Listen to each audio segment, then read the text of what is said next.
Salut à tous, ravi de vous retrouver sur Direct Course pour évoquer ce programme du samedi 1er novembre, notamment la belle réunion qui se déroulera sur l'hippodrome d'Auteuil, une journée qui marque le lancement du week-end international de l'obstacle. Vous savez, samedi et dimanche, plusieurs groupes sont à l'affiche sur l'hippodrome de la Butte-Mortemart. Concernant le quintet, il s'agira du prix Cacao, un steeplechase qui rassemble des chevaux d'âge. Voici ma sélection pour ce quintet plus. J'ai placé en tête numéro 1 Northwest du liste, qui a maintenant 2 courses dans les jambes après avoir été tenu écarté de la compétition pendant presque un an. C'est un cheval qui a de la qualité sur le style, qui a notamment terminé deuxième du prix Montgomery l'an dernier. Je pense ici capable de refaire parler de lui. Je lui poserai le numéro 9, Tango Lima, confirmé en pareille société. On lui compte une victoire et 3 places en 6 tentatives dans les quintets.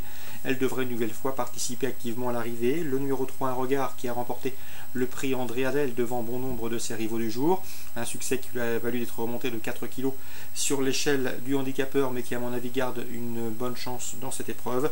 Le 12, Colorado 7, 4e du prix André Adel, tentera de faire aussi bien, sinon mieux, dans ce prix Cacao. Le 4, Jamie Bay, un 5 ans qui affronte ses aînés, mais il est régulier et courageux et devrait une nouvelle fois faire sa course. Le numéro 2, Une Vague, elle n'a pas fait sa valeur dans le prix Violon 2 pour ses débuts dans les handicaps. Le handicapeur a d'ailleurs baissé sa valeur de 2 livres. Mieux vaut donc ne pas la condamner hâtivement sur cette performance. Auparavant, elle avait prouvé sa qualité. Le numéro 6, c'est Houston Mikara, qui a terminé 6e du prix André Adel. Il me semble une nouvelle fois compétitif pour les accessites. Et le numéro 7, Pindar, qui est confirmé dans les quintets. On lui compte 4 places en 10 tentatives.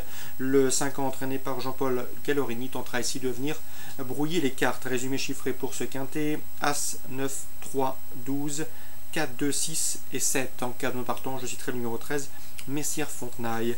La suite du programme à Auteuil. Dans la première, j'aime beaucoup le 104 Rhode Island, confié dans cette épreuve réservée au Gentleman Rider à Édouard Montfort, confirmé dans les tournois de ce genre. Le cheval n'a pas été revu depuis le 25 juin, date de sa 3e place obtenue au prix Rigoletto, une liste race, mais il trouve ici l'occasion de se mettre en évidence. Le lot semble à sa portée.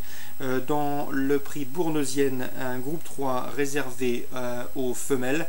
J'aime beaucoup le 203 Azura de Calon. Patrice Quinton m'en a toujours dit le plus grand bien. Elle fait partie de ses bons espoirs dans ses promotions, l'une de ses meilleures d'ailleurs dans cette génération. Sachez qu'elle avait terminé 2e du prix Magne. C'était derrière Kotkikova qui sera absente ici. Ensuite, dans le prix de Chambly, elle luttait pour les premières places courant septembre avant de chuter. Ici donc, elle trouve l'occasion de s'imposer. C'est le 203 Azura de Calon. Sur sa performance dans le prix Magne et sa performance également un peu plus tôt dans le prix de Chambly, elle mérite crédit.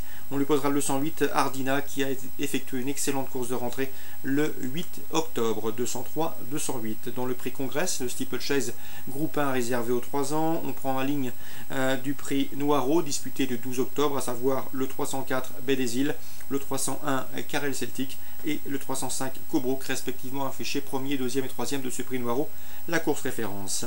Dans le Grand Prix d'Automne, un groupe 1 réservé sur les, cette fois-ci aux 5 ans et plus. J'aime beaucoup le 503 Gmx, qui reste sur 2 probantes et encourageantes victoires. Il termine 3e de cette course l'an dernier et me semble en mesure de faire mieux cette année 2014.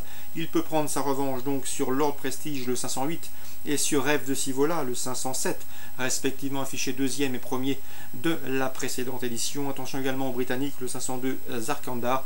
Paul Nichols s'attache d'ailleurs les services de Vincent Cheminot pour cet objectif. 503 derrière pour les places le 8, le 7 et le 2. Concernant la réunion à La Rochelle, en réunion 2, j'aime beaucoup le 307 Boeing de Bocage, un cheval qui à mon avis n'a pas les gains en rapport avec son potentiel. Il trouve ici l'occasion de passer le poteau en tête.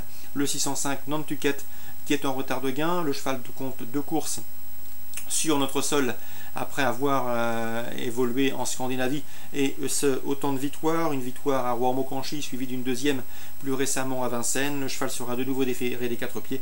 C'est un lauréat en puissance, d'autant qu'il est capable de prendre la direction des opérations et de s'imposer de bout en bout à mon avis. Le 605 Nantucket.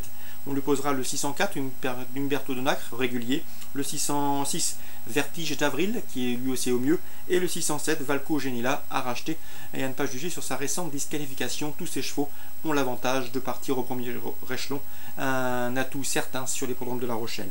Le 806 Vivien Péot, qui reste sur une série de bons résultats, des victoires et des places de 2e, sera également un prétendant sérieux au succès. Le 806 Vivien Péot, course ciblée La Rochelle Réunion 2, 3e 307, 6e 605, 8e 806. Petit mot également sur Laval Réunion 3.